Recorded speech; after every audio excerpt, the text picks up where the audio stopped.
Antes que nada, un agradecimiento a toda la gente del team de DevilSec por la invitación. Un gusto poder estar con ustedes en esta sesión y poder compartir un poquito acerca del conocimiento que tengo con toda la comunidad. ¿Sale? Les platico un poquito acerca de mí. Soy experto en ciberseguridad.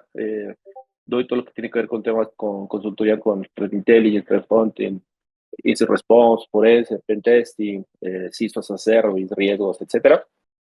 Eh, He trabajado con entidades financieras, militares, policía cibernética, sectores de la industria privada, como las Big Four, por ejemplo, me tocó trabajar con ellos. Y al mismo tiempo también soy instructor de Easy Council, en donde he tenido el honor de ser galardonado en 5 ocasiones: 2017, 19, 22, 23, 24, en el Círculo de Excelencia como instructor. Y en este año, bueno, el año pasado, 2024, que es el que digamos que está vigente, digamos que soy el único instructor que aparece en este círculo en toda Latinoamérica, ¿no? Desde México hasta Argentina. Y pues creo que algo que aporta mucho a los cursos es básicamente la parte del expertise que nosotros agarramos en campo con todos estos tipos de servicios que estamos ofreciendo. ¿Vale? Entonces, hoy vamos a estar hablando un poquito acerca de lo que tiene que ver con LOLVAS, Living of the Land. Esos ataques que muchas veces nuestros sistemas de detección no los detectan. Entonces, ¿por qué no los detectan y cómo podemos hacer para que los detecten o nosotros poderlos detectar? ¿Vale? Hay una muy mala práctica que tenemos, creo que en general, no digo todos, la mayoría de las instituciones, que es como confiar mucho en las herramientas, ¿no? Decir, bueno, es que yo ya tengo mi SOC, mi CyberSOC, tengo mi herramienta que hace esto, mi EDR, mi XDR, todo ese tipo de cosas, y como que damos por sentado que ellos van a detectar todo. Muchas veces tenemos esa mala costumbre, ¿no? Depender tanto de una herramienta, y a lo mejor nos da esa falsa sensación de seguridad, en el sentido de que como no está detectando nada, pues asumimos muchas veces que no hay ningún riesgo, no hay ninguna amenaza que esté ahí latente, ¿no? Porque la herramienta pues no alerta, pero la verdad es que no es así. Hay muchas herramientas que evaden todos estos controles de seguridad, herramientas muy sofisticadas. Los ataques no, ya son cada vez más sofisticados.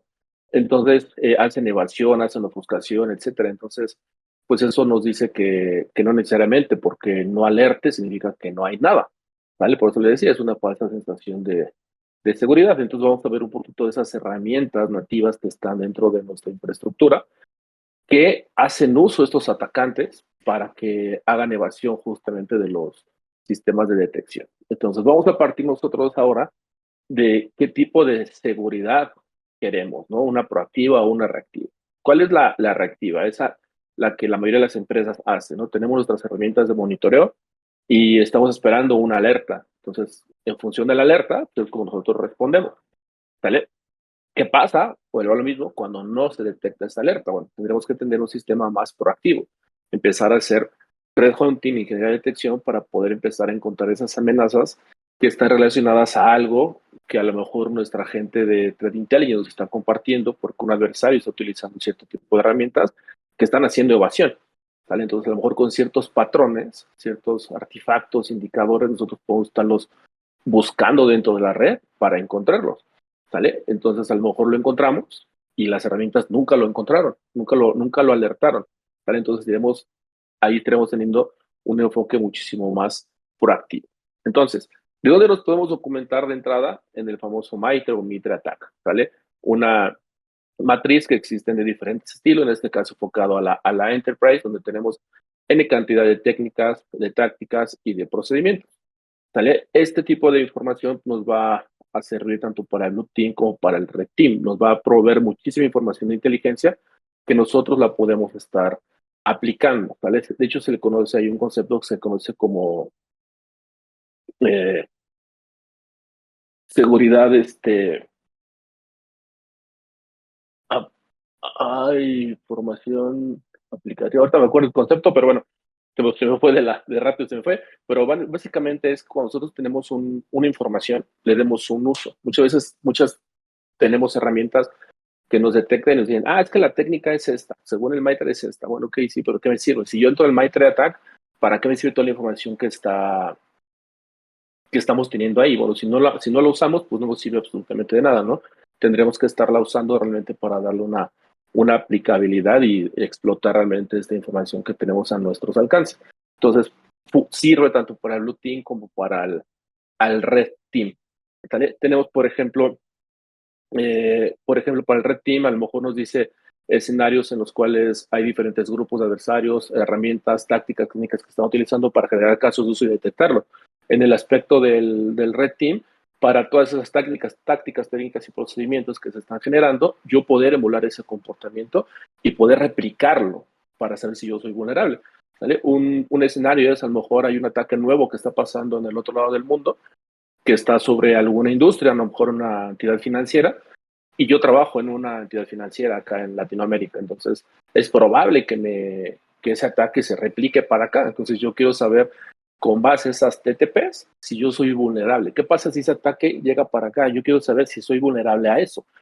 ¿Vale? ¿Por qué específicamente ese? Porque a lo mejor hay otros adversarios que son enfocados a temas de sistema SCADA, ¿no? PLCs y ese tipo de cosas.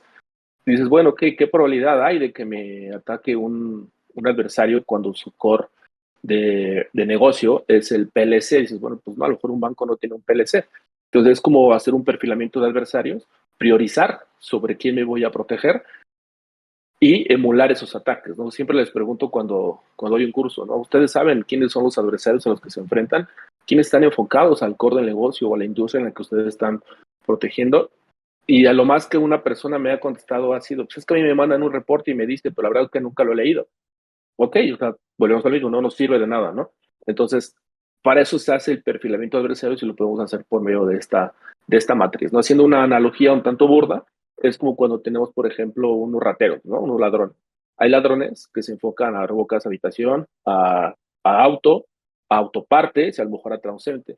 Cada uno de ellos aplica diferentes técnicas. A lo mejor el que se dedica a casa habitación hace lockpicking, ¿no? Para abrir la cerradura, o utiliza una cegueta para romper los barrotes de las ventanas, o avienta una piedra para romper el cristal. A lo mejor el que va para un transeúnte utiliza una pistola o un cuchillo. El de autopartes a lo mejor trae desarmadores, etcétera, ¿no? Son diferentes objetivos que tienen ellos, por lo tanto, la técnica va a cambiar, depende de quién sea el objetivo. Justamente pasa esto en la ciberseguridad, ¿no? Hay quienes dedicamos al tema financiero, hay quienes estamos en temas de hotelería, por ejemplo, academia, de PLCs, etcétera, ¿no? Entonces, en función de ello, hay diferentes adversarios que están enfocados en diferentes core de negocio. Entonces, básicamente sería el perfilamiento de adversarios, priorizar de quién nos va a proteger primero. No sabemos si nos va a atacar, pero debido a que estamos en el mismo core de negocio, pues es probable que nosotros nos ataquen. Entonces, para eso sirve la parte del perfilamiento, Blue Team casos de uso, historias de ataque, y el Red Team toda la parte de la emulación del ataque. ¿Vale? Tenemos nuestro famoso Cyber Kill Chain, que básicamente son las 7 fases que dice Luther Martin, por las cuales pasa un ataque. Desde reconocimiento, armamento, entrega, explotación, instalación, command and control, acciones en los objetivos. Son 7 fases por las que pasa todo un ataque, pero no significa que tenga que ser lineal. ¿Qué significa lineal? Que no pasa del punto o de la fase número 1 de reconocimiento hasta las acciones y los objetivos en una sola ocasión. No, muchas veces va a pasar por diferentes fases, en diferentes momentos, diferentes cantidades de veces. ¿Sale? Por ejemplo, como la diagramita que está del lado derecho, donde dice, ok, hace una elevación de privilegios y movimiento lateral, después hace un credential dumping, después envía la información de regreso para obtener más informaciones o más instrucciones, exfiltra información, instala un ransomware, envía la llave de descifrado o descifrado y encripta la información, ¿sale? Pero todas estas fases que está mandando, si lo pasamos o lo mapeamos contra el Cyber Kill Chain, pasa por diferentes fases, diferentes cantidades de veces, ¿vale? Entonces, a eso me refiero que no es lineal, ¿vale? Aquí está un poquito lo que platicamos un ratito, lo que es el Maitre, pero aquí lo que vamos a hacer énfasis es más bien al famoso equipo White Team. Es muy famoso, muy conocido, el Blue y el Red Team, ¿vale? Que es de Blue Team y Red Team. Y Blue Team la parte defensiva, Red Team la parte ofensiva. Esa parte creo que está muy, muy, muy clara, pero ¿quién es el equipo blanco, el White Team? Bueno, el White Team es esa persona o área que le va a dar juego tanto al Blue como al Red Team. ¿Vale? Les va a decir qué es lo que tienen que hacer cada uno de ellos. ¿Con base a qué? a inteligencia de amenazas o diferentes feeds que van a recuperar de diferentes fuentes, ¿no? Por ejemplo, el Might Attack, que es una, con todo lo que vimos, TTPs, inteligencia de amenazas, diferentes feeds. Entiéndase que la inteligencia de amenaza es también los actores de amenaza, los adversarios, etcétera, indicadores de compromiso que muchas veces se suele confundir lo que es el Threat Intelligence. Dicen, es que esto es, el Threat Intelligence es indicadores de compromiso. Bueno, ok, sí es parte de, pero no está limitado a, ¿sale?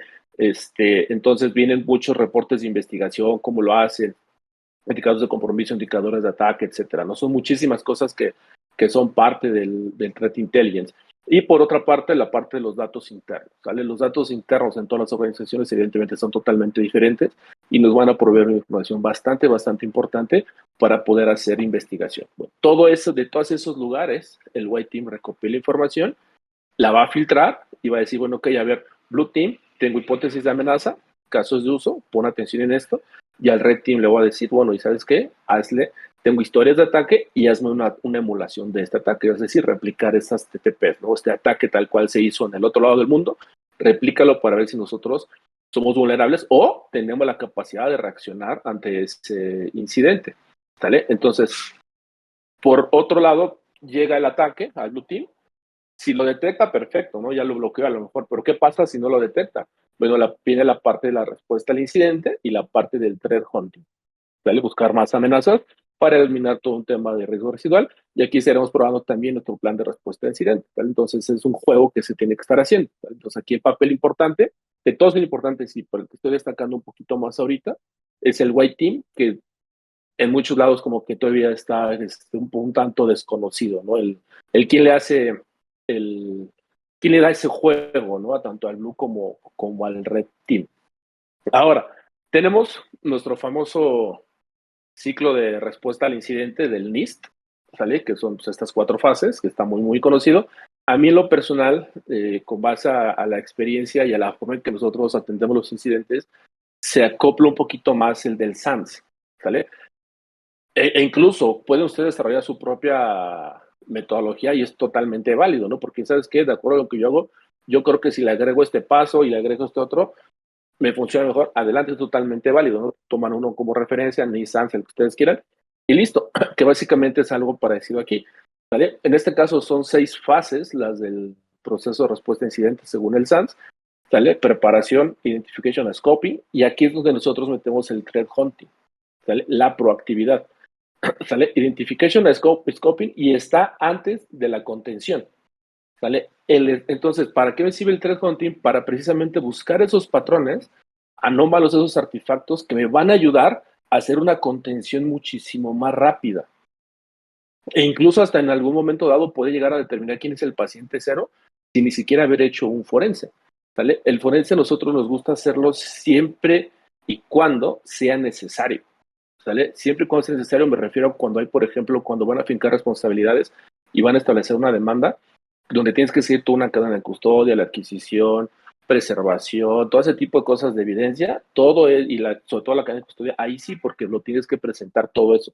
Pero mientras se hace la adquisición, a lo mejor para tener ahí un resguardo de la evidencia, más no tanto para hacer un forense a todos los equipos que aparezcan en la red como están afectados, ¿no? Para eso nos va a servir el threat hunting, para empezar a descartar todos esos equipos. Por ejemplo, supongamos que tenemos una red de 100 servidores y estoy detectando yo por comportamiento anómalo 10 servidores que están comprometidos. ¿Cómo descartamos qué equipo sí y qué equipo no? Se le hace una imagen forense. Se lo sacamos a 3 aleatorios, se lo sacamos a 5, se lo sacamos a todos. Aquí el punto es el tiempo que nos va a llevar a hacer esa adquisición de evidencia, tanto el tiempo y dónde la voy a almacenar. ¿Sale? Entonces, recordar que algo bien importante cuando hay un incidente, precisamente es el tiempo. ¿Sale? Lo menos que tenemos es tiempo porque lo que le interesa a las organizaciones es restablecer sus servicios. ¿Por qué? Porque tienen un DRP, porque tienen un BCP que tienen que empezar a actuar para que la empresa pues, siga funcionando, ¿no? Entonces, imagínense cuánto tiempo vamos a tardar en eso. Ahora, imagínense si de todos esos equipos que nosotros hicimos adquisición de evidencia, ninguno nos aporta valor porque ninguno es el paciente cero y a lo mejor tampoco podemos determinar cuál fue el vector de ataque. Pues ya no nos sirvió de poco, ¿verdad? nada más perdimos tiempo y esa información no nos aportó valor. Ahí entra el threat hunting, ¿sale? Con base a ciertos patrones de comportamiento, indicadores y demás que estamos haciendo, que estamos investigando, nos pueden decir, ¿sabes qué? De este equipo sí y de este equipo no. Resulta que ninguno de esos 10 equipos era importante hacerle una adquisición de evidencia, si no era el equipo número 20 y nosotros no lo tenemos identificado. ¿Vale? Pero con base en ese tipo de investigación de threat hunting, nos permitió saber que ese 20 es potencialmente el paciente cero. ¿Vale? Entonces ya nos vamos sobre el paciente 20 y ahorramos muchísimo tiempo y estamos teniendo información que realmente nos va a aportar valor para nuestra investigación. ¿Vale? Pero en este punto, entre el punto 2 y el punto 3, es donde estaría entrando el threat hunting. Después ya viene la parte de erradicación, remediación, recuperación y lecciones aprendidas, ¿no? ¿Vale? Pero bueno, básicamente ahí es donde va el threat hunting. Ahora, nosotros podemos hacer un análisis así rápido, muy superficial, de en qué punto de esta pirámide de jerarquía de necesidades de la respuesta al incidente estamos nosotros. ¿Vale? ¿Qué capacidades tenemos actualmente? ¿Tenemos un inventario? ¿Podemos nosotros nombrar los activos que estamos defendiendo? ¿O nada más tenemos como una idea de cuáles son? Ah, ¿sabes qué? ¿Sabes qué? Sí los tenemos. ¿Tenemos esa visibilidad? No, pues más o menos. Bueno, ¿podemos detectar actividad no autorizada? ¿Podemos clasificar los resultados o no? ¿Quiénes son esos adversarios? ¿Cuáles son sus capacidades? ¿Tenemos esto? ¿Las amenazas o no? Comportamiento. ¿Podemos detectar la actividad del adversario dentro de nuestra infraestructura o tampoco? ¿Vale? Si ponemos el escenario que puse hace un rato de 100 servidores y 10 comprometidos y no sabíamos que el 20 era el paciente cero, pues evidentemente esto no lo tenemos. ¿Vale? El behaviors no lo tenemos. ¿Vale? Podemos detectar los adversarios que están dentro de nuestra red o no. Durante una intrusión nosotros podemos observar las actividades del adversario en tiempo real, ¿vale? Podemos aplicar contramedidas, recuperar o no. Y peor aún, nosotros podemos colaborar a la comunidad o no, ¿vale? Lo podemos englobar como por algunos bloques, estas pirámides, en algunos bloques, hasta el triage o triaje, ¿vale? Podemos detectar los issues y las actividades para las mejores prácticas o no, ¿vale? Inventario, telemetría, detección, el triaje, ¿no? ¿Puede mi red team emular a los adversarios y detectar esas intrusiones en los múltiples puntos a través del Cyber Kill Chain o no? ¿Vale? Ya ni hablar del último punto, ¿no? Entonces vamos viendo aquí desde cuáles son realmente nuestras capacidades, ¿no? ¿Vale? Entonces, ahora, esto lo tomamos como un preámbulo para poder entrar ahora realmente a lo que es el Living of the Land. ¿Qué es el Living of the Land? Y el por qué me nació la inquietud de dar esta plática en diferentes lugares. Uno de nuestros clientes nos pidió apoyo para ir para ayudarlo a seleccionar su SOC. No voy a decir nombres ni nada, pero fuimos físicamente a los SOCs y yo iba como la parte técnica a evaluar los SOCs para, evidentemente, estar viendo sus capacidades, ¿no? O sea, desde mejores prácticas o buenas prácticas, que si se permiten celulares dentro del SOC, que si la silla es ergonómica, que si el tamaño del monitor es de tantas pulgadas, etcétera, desde cosas de ese estilo hasta cosas muy técnicas. Entonces, la verdad es que me sorprendió que yo les hacía esta pregunta, que cuál era la forma en que ellos detectaban los ataques Living of the Land cuando te presentaban. Esta era una, y otra que si conocían los adversarios del cliente al que yo iba a representar, ¿vale? Me llamó mucho la atención que pues, ninguno lo sabe, bueno, uno, ¿vale? Repito, no voy a decir ni quiénes no, ni quiénes sí, pero uno sí lo sabía, ¿vale? Y todos los demás no, ninguno. Entonces dije, bueno, volvemos a lo mismo que les comentaba al inicio, ¿no? Confiamos mucho en las herramientas. Pensamos que la herramienta es nuestra solución al problema cuando no. ¿Vale? Ok, sí es una herramienta a la que nos va a permitir llegar a nuestros objetivos, pero no es la solución al problema en sí. ¿Sale? Entonces ahí fue cuando dije, no, esto no puede ser. Entonces vamos a empezar a concientizar sobre este tipo de ataque, ¿no? Living of the land. Living of the land. ¿Qué es Living of the Land? Es hacer uso de herramientas del sistema para fines maliciosos. ¿Sale? Todas esas herramientas que ya están preinstaladas en los equipos, ¿sale? O que a lo mejor la puedes instalar porque es de una fuente confiable, ¿sale? De un fabricante confiable, y que nuestros sistemas de protección, llámenle, empecemos desde el SOC, pasando por nuestro antivirus, nuestro firewall, EDRM, DRXR, etcétera, no lo detectan. No lo detectan como malicioso, porque es una herramienta del sistema. Por lo tanto, no está clasificada como maliciosa, ¿vale? Entonces, eso es Living of the Land. Entonces, si ya entramos más a detalle en cuanto a clasificación del Living of the Land o estas herramientas del sistema, hay de diferentes estilos. Por ejemplo, en el segundo te dice, bueno, ok, Living of the Land, drivers. Ok, todos esos drivers que en Windows, por ejemplo, son utilizados por los adversarios para bypassar los controles de seguridad y llevar a cabo sus ataques. ¿Vale? En este caso, ese es un ejemplo, ¿no? Hay N cantidad, este screenshot solamente son algunas de las que aparecen. Pueden buscar así en internet la documentación y les va a aparecer así como LOL, y les van a aparecer N cantidad de opciones, ¿no? Aquí yo voy a estar haciendo énfasis en esta, en la de LOLBAS, ¿vale? LOLBAS, que son Living of the Land Libraries, Scripts and Binaries, ¿vale? Eso es lo que es LOLBAS, en realidad es Binaries, Scripts and Libraries, lo dije al revés, ¿vale? Entonces son herramientas del sistema para fines maliciosos. Dentro de estas herramientas del sistema podemos encontrar, por ejemplo, una suite famosa, ¿no? Que se llama sysinternals, que hizo Mark Rusinovich, que es de Microsoft. Se utilizan estas herramientas para troubleshooting. Hay de diferentes estilos, incluso hay algunas que se utilizan para temas de respuesta a incidentes, para forense, para ver conexiones, para ver uso de CPU, para ver uso de memoria, procesos, etcétera, ¿no? Son muchísimas herramientas con diferentes objetivos, y la mayoría tienen, por ejemplo, son para troubleshooting. Dentro de esas herramientas hay una que se llama ProcDump. De hecho, si se dan cuenta, este screenshot es parte del LOLBA, ¿sale? Si se dan cuenta, es como la misma estructura de este, ¿sale? Del LOLBAS. Entonces, ProcDump es parte de la suite de sysinternals, evidentemente, por lo tanto, está dentro de la clasificación del LOLBAS. Entonces, aquí, ¿para qué se usa ProcDump? Básicamente se utiliza para hacer un dump de un proceso, ¿sale? Que está en memoria. ¿Sale? Para que cuando desarrollaste una aplicación y se está crasheando o te consume mucha RAM, mucho CPU y demás, pues ves esos spikes, ¿no? Esos picos altos que tiene y lo empieces a investigar qué es lo que está pasando y haces troubleshooting. Pasémoslo o pensemos como un atacante. Dices, bueno, ok, si puedes hacer uso de esta herramienta para hacer un dump de un proceso, pues bien lo puedes hacer el dump de ese proceso donde están las credenciales. ¿Sale? Y pues, evidentemente, tiene totalmente sentido. ¿Dónde se guardan las credenciales en Windows? En Windows, en el archivito SAM. En System32, config, SAM, ahí está nuestro archivito de credenciales. Le están hashadas.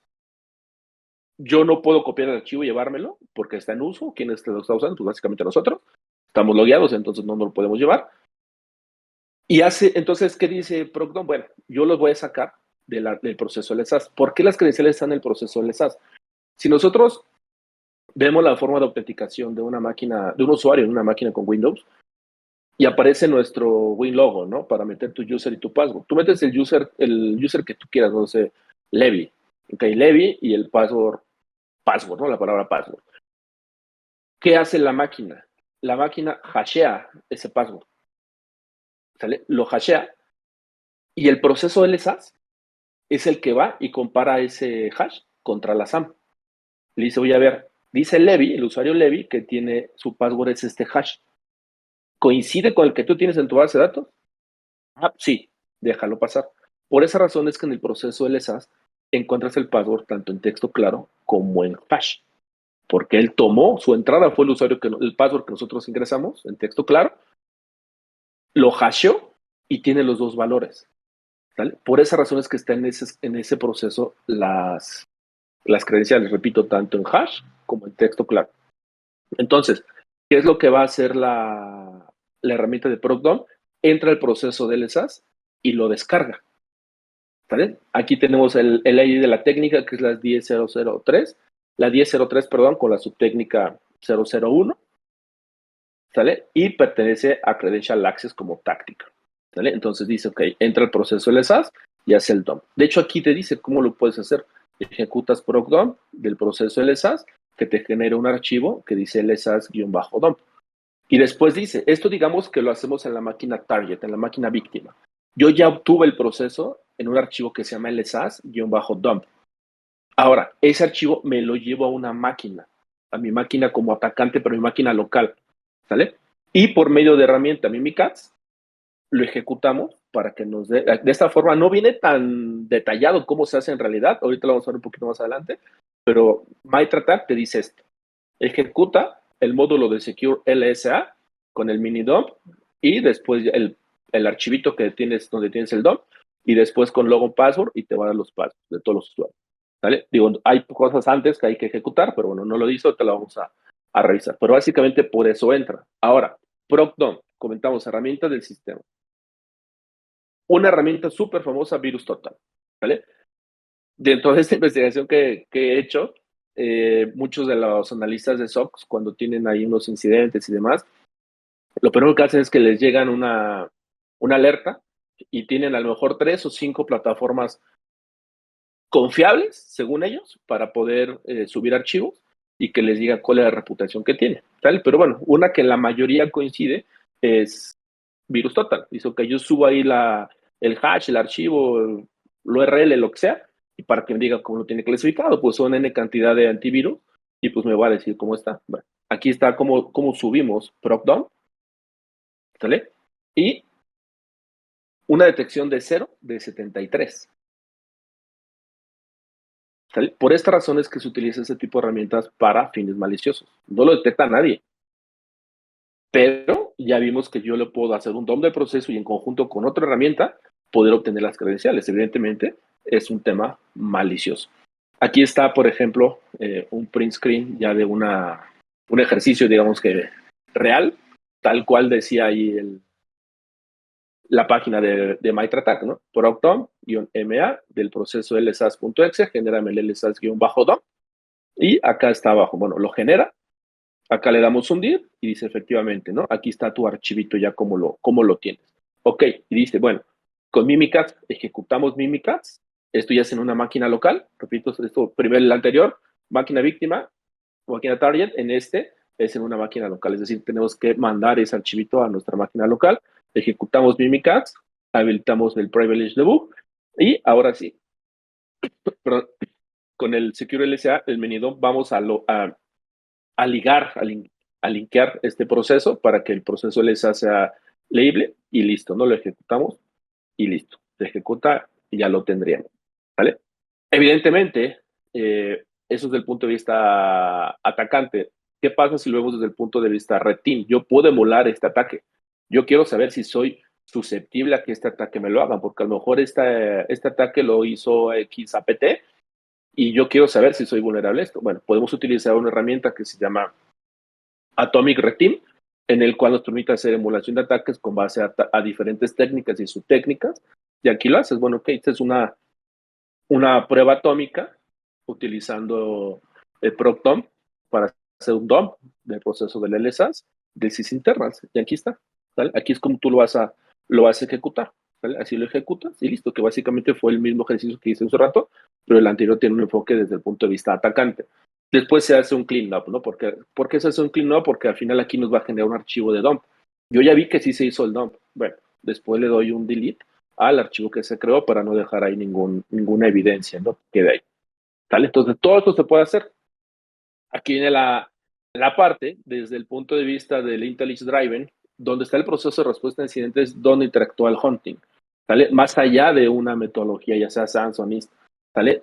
Y se acuerdan, dijimos, desde identificar al adversario, entre identificar al adversario y la parte de la contención, tenemos las acciones del hunting, ¿vale? Donde vamos a identificar compromiso inicial, vamos a establecer diferentes investigaciones que nos van a permitir buscar la persistencia, movimiento lateral, recolectar datos, exfiltración de datos. Todo esto lo vamos a estar haciendo nosotros aquí, entre la parte de identificación y la parte de la contención, ¿sale? Porque al final todo lo que nosotros estemos recabando acá nos va a servir para contener, ¿vale? Entonces, ahí lo tendríamos de esa forma. Y aquí hay algunas ventajas que nos permite el threat hunting dentro de un proceso de respuesta a incidente, como evaluar la naturaleza del incidente. Eso es Es importantísimo identificar posibles o potenciales fuentes de información, generar analítica, reglas de detección, ya sean reglas Yara, reglas Sigma, reglas de Suricata que puedo estar utilizando. Un ratito tengo 3 slides por ahí de reglas Yara, de reglas Sigma.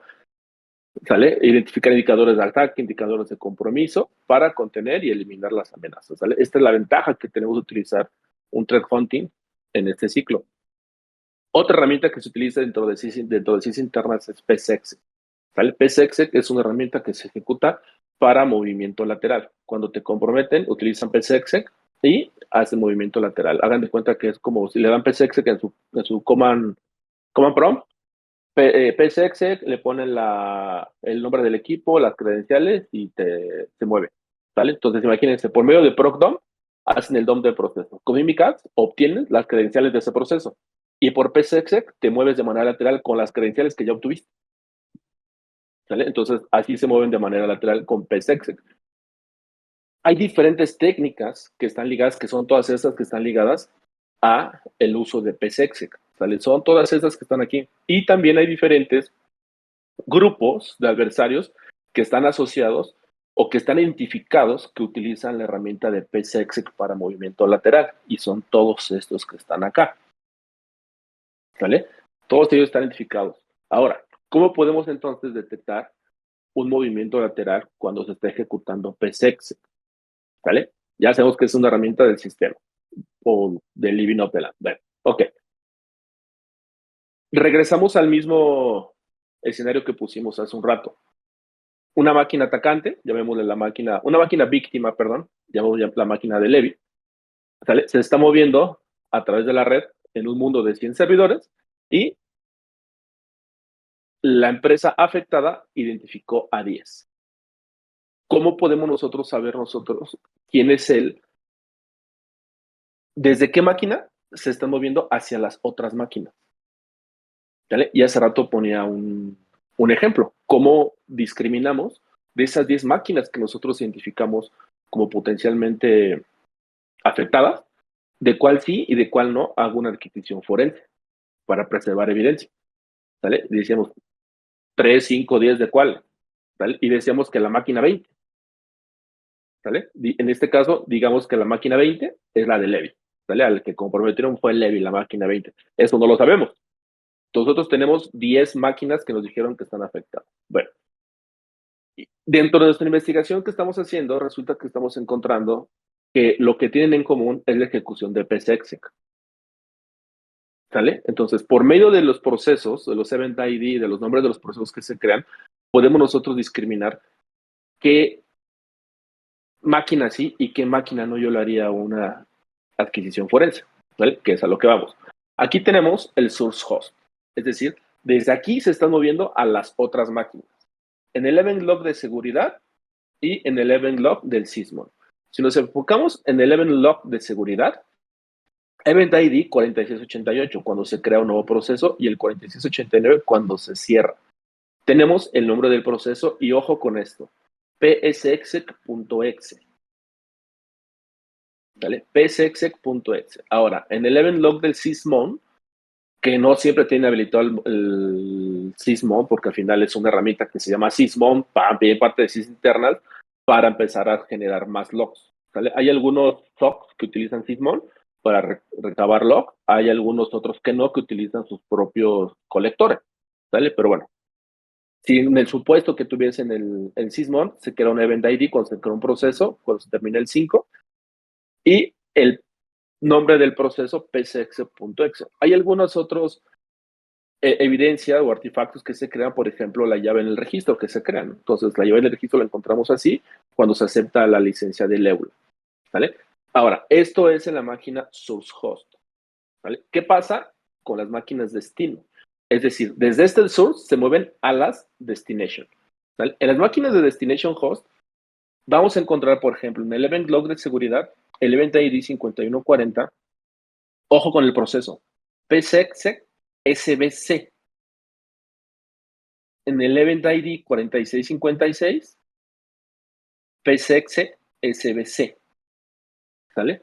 Entonces, destination host, ojo con el nombre del proceso, psexec sbc. ¿Qué pasaba en el source host?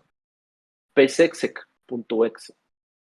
Entonces, si pasamos esto al ejercicio que estábamos teniendo hace un rato, resulta que yo voy a encontrar en esos 10 equipos que identificamos o me dijeron el cliente que están comprometidos, voy a encontrar la ejecución de este proceso. PSEXEC SBC. Pero resulta que cuando hago la investigación, tengo algunos indicadores o artefactos que van en común. ¿Cuáles son? Conexiones desde otra máquina. ¿Quién es esa otra máquina? El source host. En este caso, la máquina 20, la máquina de Levy. Ah, ¿sabes qué? Oye, pásame los logs y artefactos de la máquina de Levy, la máquina 20. Ok, empezamos a analizar y resulta que en esta máquina de Levy encontramos el proceso psexec.exe,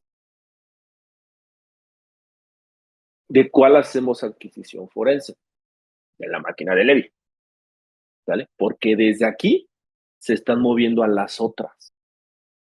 Entonces, potencialmente, esta máquina de Levy número 20 es el paciente 0. Entonces, esta máquina sí me aportaría valor, ¿sale? Por medio de investigación en los logs con base a Event ID y nombres de procesos, ¿sale? Entonces, hasta aquí ya sabemos cómo podemos discriminar qué equipos sí, qué equipos no, ¿sale? Source host, desde aquí se mueven hacia el destination host, por lo tanto, a mí me interesa encontrar desde el source host, ¿sale? Ahora, pasando a temas de reglas Yara. ¿Qué es una regla Yara? Es una regla que nos permite identificar cosas o particularidades de un archivo que lo hacen único y o lo diferencian de los demás, que va más allá del nombre, va más allá de la extensión, ¿no? Cosas, digamos, cuando nosotros lo vemos en un debugger, por ejemplo, herramientas como esta de PStudio, ¿sale? En este caso, por ejemplo, es el análisis de la herramienta de ProcDomp. Yo quiero buscar, por ejemplo, quién ejecuta ProcDomp, ¿sale? Entonces, lo abrimos con PStudio y empezamos a buscar esas particularidades, ¿sale? Tenemos secciones blacklist, y aquí dice RData, ¿sale? Que es un punto que lo diferencia, de hecho está en rojito, donde dice que hay algo raro, ¿sale? Entramos a los strings del archivo y tenemos este nombre que dice aquí, este valor. Process cloning requires Windows 7 or higher, ¿vale? Ok, tenemos otro dato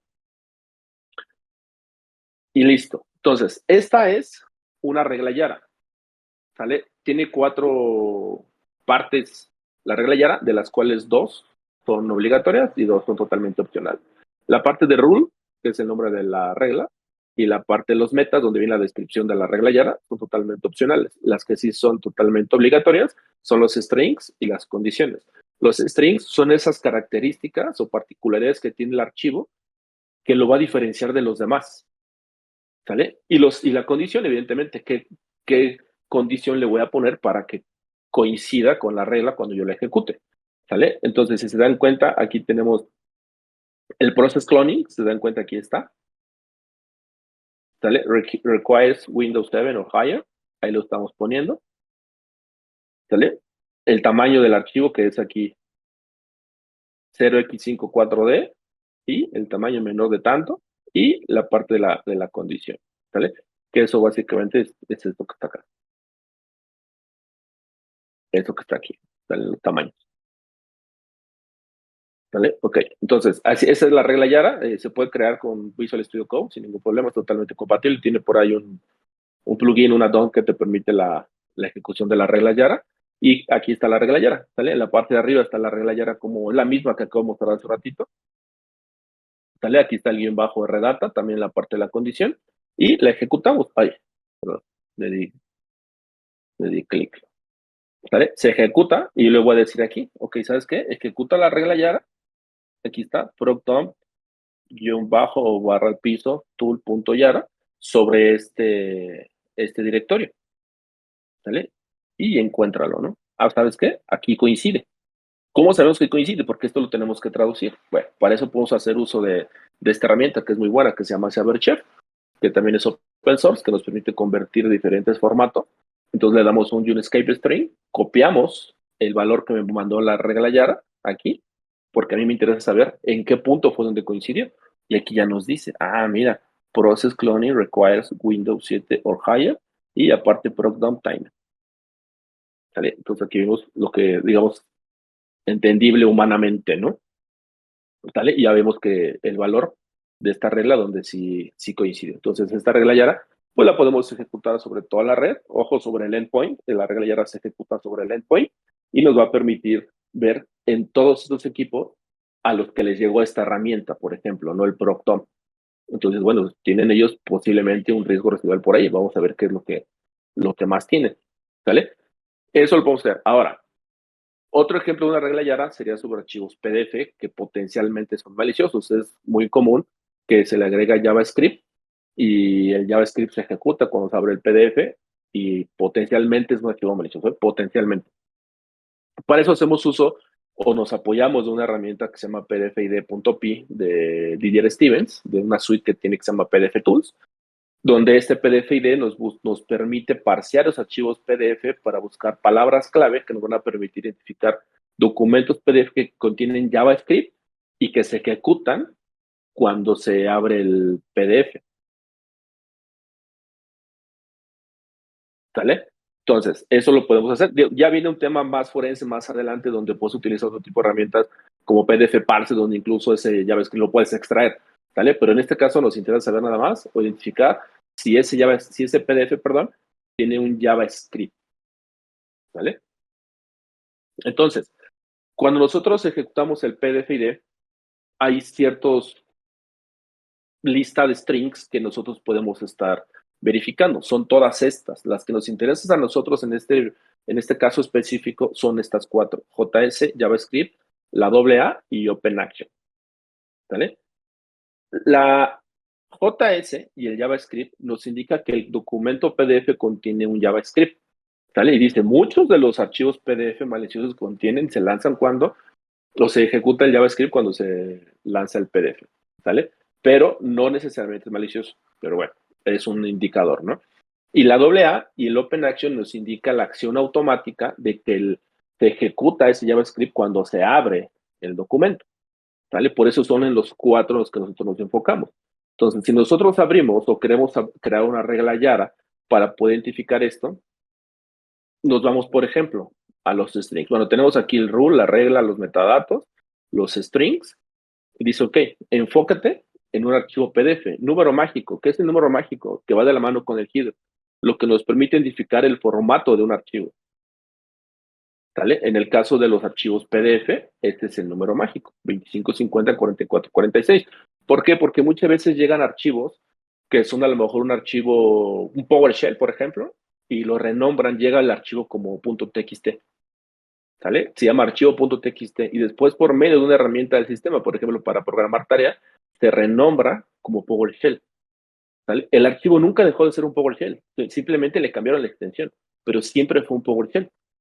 ¿Sale? Entonces, para nosotros no estar peleándonos entre que si es la extensión correcta, que si no, que si le cambiaron el nombre, que si es otro hash, etcétera, enfoquémonos dentro de la estructura del archivo. Por eso te vas hacia el número mágico, ¿vale? Que en este caso, 25504446 me indica que es un archivo PDF, ¿sale? Y busca unos atributos, OpenAction y JavaScript, ¿sale? En este caso, estamos hablando de que es una regla que fue creada cuando el investigador encontró que estos dos atributos estaban dentro de un archivo, OpenAction y JavaScript. Pero según la documentación que viene acá, puede ser JS y JavaScript, o más bien puede ser JS y o JavaScript, AA y o OpenAction. Entonces, en la regla Yara, bien podemos poner OpenAction, AA, JavaScript y JS. O según como nosotros hayamos encontrado el archivo. A lo mejor puede ser que traiga OpenAction y la AA y JavaScript, la JS no la trae. ¿Sale? Entonces, depende de lo que hayamos encontrado, es cómo se crea la regla. Por eso les digo, esta regla fue creada cuando este investigador dijo, bueno, yo encontré en ese archivo PDF que está este string de OpenAction encendido, porque cuando lo ejecutan aparece como un 1 que está encendido, y el JavaScript también. ¿Vale? Por eso se enfoca en estos dos valores. Pero recuerden, son cuatro que me indican, dos que me indican la acción de abrirlo, que es OpenAction y la AA, y dos que me indican que contienen JavaScript y JS. ¿Sale? Y después ya vienen ahí algunos valores y la condición, ¿no? Se ejecuta y listo, te empieza a buscar esas características propias que estoy poniendo en la regla Yara en toda la red, repito, sobre el endpoint, ¿vale? En este caso va totalmente enfocado sobre el endpoint. Ahora, reglas sigma. ¿Para qué es una regla sigma? Así como nosotros podemos investigar estos patrones que tenemos en un archivo que lo diferencian de los demás, podemos buscar nosotros características en los Event ID, por ejemplo, el ejemplo que pusimos hace un ratito del PSX. ¿Vale? Yo quiero buscar en mi SIEM, por ejemplo, todos los Event ID que digan que se ejecutó PSEXEC y que se ejecutó PSEXEC SBC. Y pum, te lo manda al SIEM. ¿Sale? Para eso está el Sigma Converter. ¿Sale? El Sigma Converter, no importa si tú tienes un QRadar, un Splunk, un Wazoo, el que tú me digas, el Sigma Converter te lo convierte, el formato de Sigma, al formato que utiliza tu SIEM para que sea compatible. ¿Sale? Y entonces lo ejecuta y te lo empieza a investigar. ¿Sale? Ese es el término, digamos, o el uso más general que se puede hacer. Un uso más particular es que tú lo puedes ejecutar también sobre los logs, ¿no? Que tienes en una máquina local. ¿Sale? Entonces va a depender mucho de los escenarios en los que estemos. Me ha tocado trabajar en escenarios donde existen SIEM y muchos escenarios donde no existen SIEM. ¿Sale? Entonces, bueno, ¿cómo recopilas información? ¿Cómo la vas a parsear? ¿Cómo la juntas? Etcétera. ¿Cómo la analizas de manera conjunta? Etcétera, ¿no? Entonces son diferentes escenarios y depende del escenario, pues es la estrategia que uno va a estar diseñando. ¿Sale? Entonces, antes de aquí, les quiero enseñar un video de Living of the Land, donde ejecutamos, aquí está Living of the Land. Aquí podemos ver, por ejemplo, las herramientas de ProcDOM, el WMIC, el CERT útil, etcétera, ¿no? Son diferentes herramientas que están aquí, ¿vale? Por ejemplo, aquí está el útil, el comando AT que se utiliza para programar tareas. Aquí está ProcDOM, que fue el ejemplo que puse hace un rato con puros screenshots. ¿Sale? El WMIC que te permite ejecutar programas por medio aquí está WMIC, ¿sale? Te permite ejecutar archivos desde otro punto, o tú mandas un archivo malicioso que necesita una ejecución, programas una tarea para que se ejecute WMIC y mande llamar ese archivo, por ejemplo, ¿no? Aquí está lo que les comentaba, que no hay ningún tipo de detección por parte del virus total. Y después lo que vamos a hacer es que vamos a ejecutar este archivo de Ferrari, el cual es un archivo malicioso, por medio de WMIC. ¿Vale? Entonces vamos a decirle WMIC, manda llamar ese archivo de Ferrari, el cual trae un reverse shell. Entonces, cuando se ejecute ese Ferrari, lo que va a pasar es de que se va a abrir una imagen y me va a regresar un reverse shell a la otra máquina, ¿vale? A la máquina atacante, ¿vale? Entonces le ponemos el Ferrari, ¿vale? Aquí está WMIC, ¿cuál es la sintaxis? ¿Vale? Del otro lado ya tenemos una máquina con Parrot, la cual se configura con todas las características, digamos, tradicionales de nuestro Metasploit, con el multi-handler, se pone el exploit, se ejecuta de este lado, se abre lo regreso tantito, ¿sale? Ahí está, lo ejecutamos de este lado, se pone escucha, de este lado, del lado derecho lo ejecutamos, se abre la imagen y del lado izquierdo nos regresa el reverse shell, ¿vale? Y ya estamos dentro de la máquina, creo que era una máquina con Windows 11.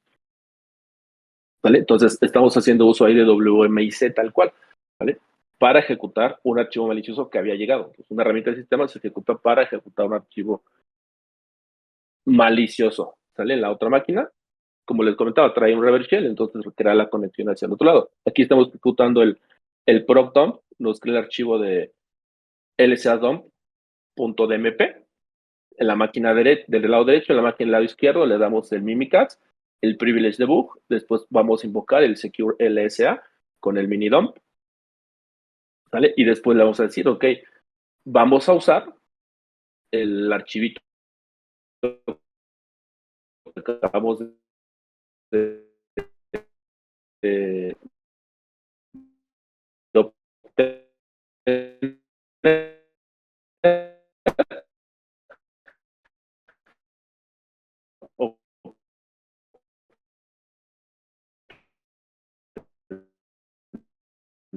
ya se ejecuta. Entonces, aquí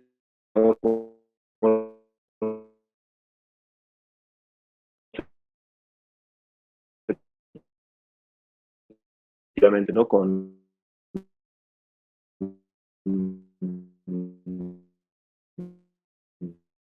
Procom.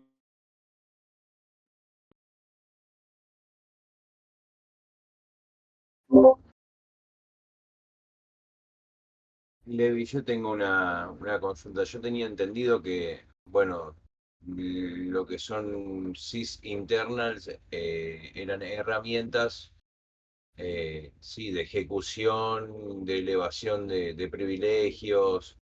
De hecho, yo logré escalar privilegios con PXE, eh, una consola Shell en Windows, obviamente, eh, teniendo privilegio system.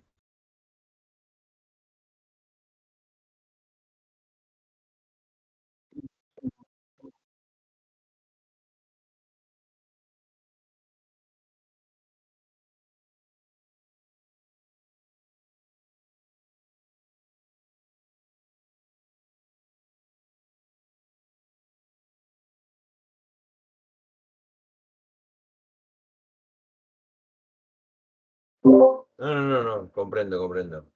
Sé que son herramientas que fueron para analizar ciertos casos o inclusive para debuguear el mismo Windows. Eh, pero bueno, me pareció interesante y leyendo un poco los parámetros de- del exe, eh, logré acceder al system, que está bueno. Es como tener privilegios de instalador.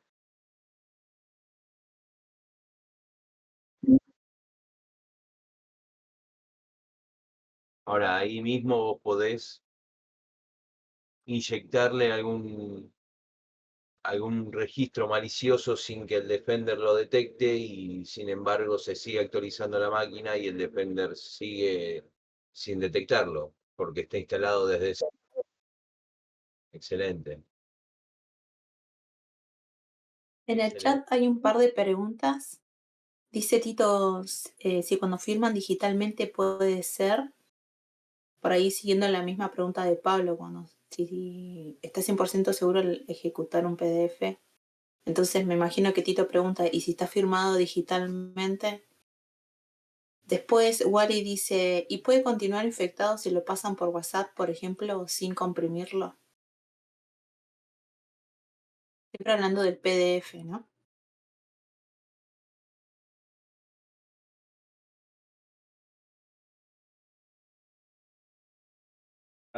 Que están dentro de nuestra red y que nuestros sistemas de detección no los encuentran.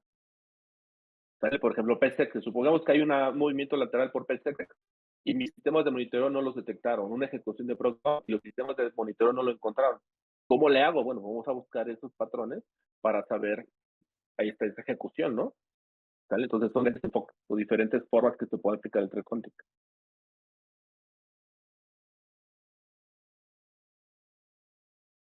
Muchas gracias.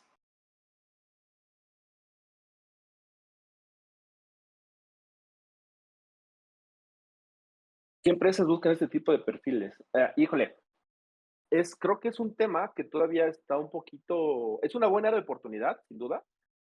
Si desarrollan conocimientos en esto, es una buena área de oportunidad porque no todas las empresas lo tienen. ¿Sale? Las empresas, volvemos a lo mismo, ¿no? Se enfocan a las herramientas que dicen que detectan todo, que usan inteligencia artificial, que usan machine learning, y pues dicen, nosotros hacemos todo, y no es cierto. Entonces, por eso es una buena era de oportunidad. La verdad es que muchas empresas no lo hacen. Ok, en concepto, en publicidad, en marketing, te dicen que hacen refunding, y ya cuando llegas allá a la acción te das cuenta que no es cierto, que no hacen absolutamente nada de esto, ¿no? Incluso actividades de red teaming, ¿no? Agarran técnicas aleatorias y son las que ejecutan, pero no están relacionadas a ningún adversario en específico, ¿no? Entonces, ¿cuál fue tu fuente para determinar esas técnicas? Pasa lo mismo acá. No hay gente que se dedique a hacer esto y mucho tiene que ver por el desconocimiento de cómo hacerlo, ¿no? ¿Sale? Se terciariza, sí se terciariza mucho por lo que comento, ¿no? Hay mucho desconocimiento todavía de este tema.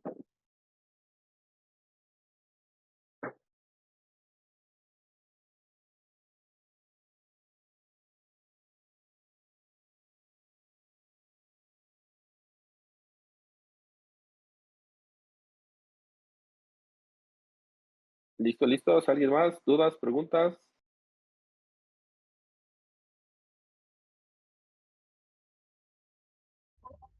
Sin miedo, sin miedo. Gracias, Pablo. Gracias, Pablo.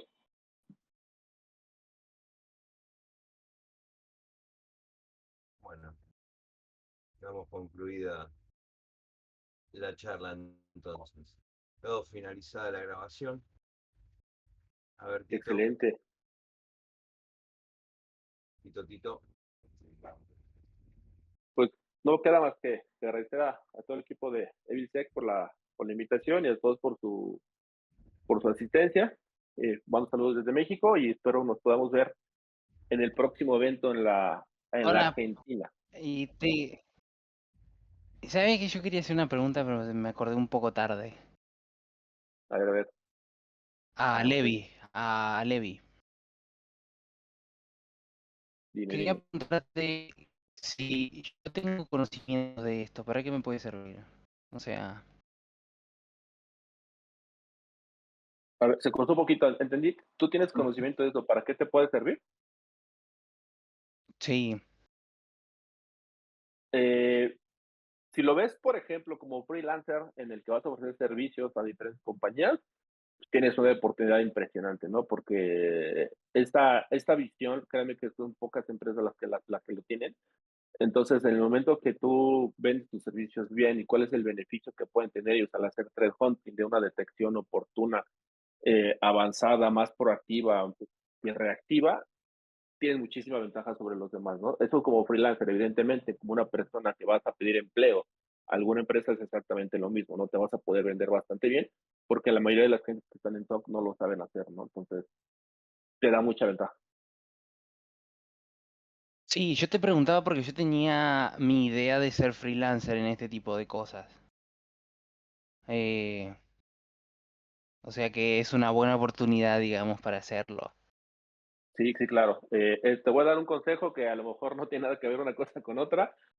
Si vas a ser un freelancer y A ver, desconozco en totalidad cómo opera o qué tan fácil es establecer una empresa, yo te recomiendo que establezcas una empresa. Muchas veces las personas le tienen miedo a crear una empresa porque creen que se requiere muchísimo dinero de inversión, eh, muchísimos inversionistas, socios y cosas de ese estilo. Y la verdad es que al menos aquí en México es muy fácil crear una empresa. Pero pasa esto justo, ¿no? Las personas lo desconocen y les da miedo. ¿Cuál es la diferencia entre que ¿sabes tú cuál es mi ofrezcas un... problema? Ujú. No, sí, ya lo pensé, pero el problema que tengo es que no encuentro a la gente correcta, ¿me entendés? Porque sí, hacer Sí, una empresa, como vos decís, no hace falta grandes conocimientos, pero para mí solo hacer una empresa es mucho. Por eso mi idea es ser freelancer y estar con otros freelancers, ¿me entendés? ¿cuál es la Y diferencia? que sea un Mira, poco más fácil para todos. la ventaja de que tú establezcas una empresa, si tú me dices, si tú llegas como freelancer a mi empresa, y llega otra persona u otra empresa y me ofrece sus servicios, yo me voy por la empresa.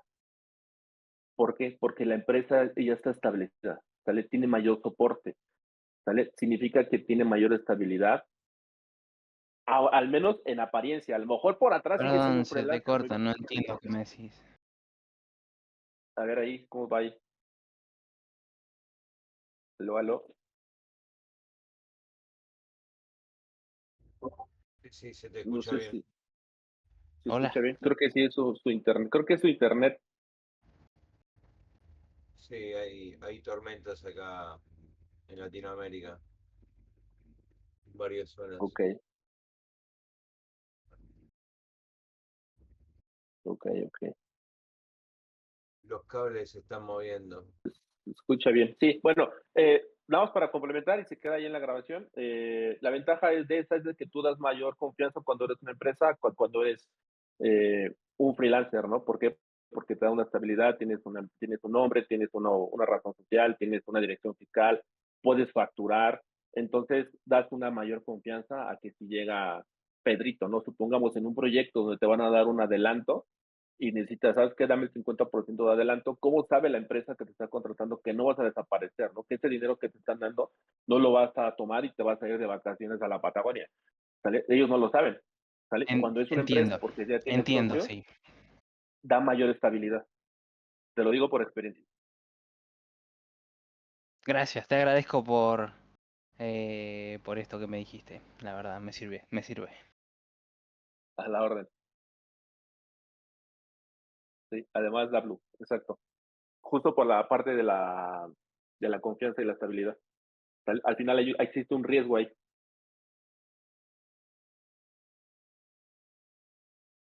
Sí, sí, Tito, ahí la verdad es que sí desconozco de qué país. Te digo, aquí la verdad en México es un tanto fácil crearla, aunque existe ese miedo también, ¿no? De crearla porque creen que si creas una empresa te pones problemas legales de Hacienda, de declaración de impuestos, todo ese tipo de cosas mayúsculos, ¿no? Pero bueno, eso ya habría que verlo ¿Y cada uno en... hay empresas que ofrezcan este tipo de servicios en México? Sí, sí, sí, sí, sí, correcto. De hecho, hay Sí, páginas sí, ¿Y sí. cómo lidian con la competencia entre ellos? Porque apuntan a un mismo mercado y compiten entre ellos, pero ¿cómo es la competencia? Mira, en experiencia propia te puedo decir, por ejemplo, a nosotros la ventaja que tenemos es cuando, y nos ha pasado en muchos casos, tenemos un incidente y normalmente llegan y te dicen, hacemos forense, te voy a cobrar y te voy a cotizar el forense de 3 máquinas y te regalo 2. Ah, ok, sacan imagen forense y listo, ¿no? Pero ¿cómo sabes tú que no hay un riesgo residual? ¿Cómo sabes que esas imágenes que estás sacando realmente aportan valor?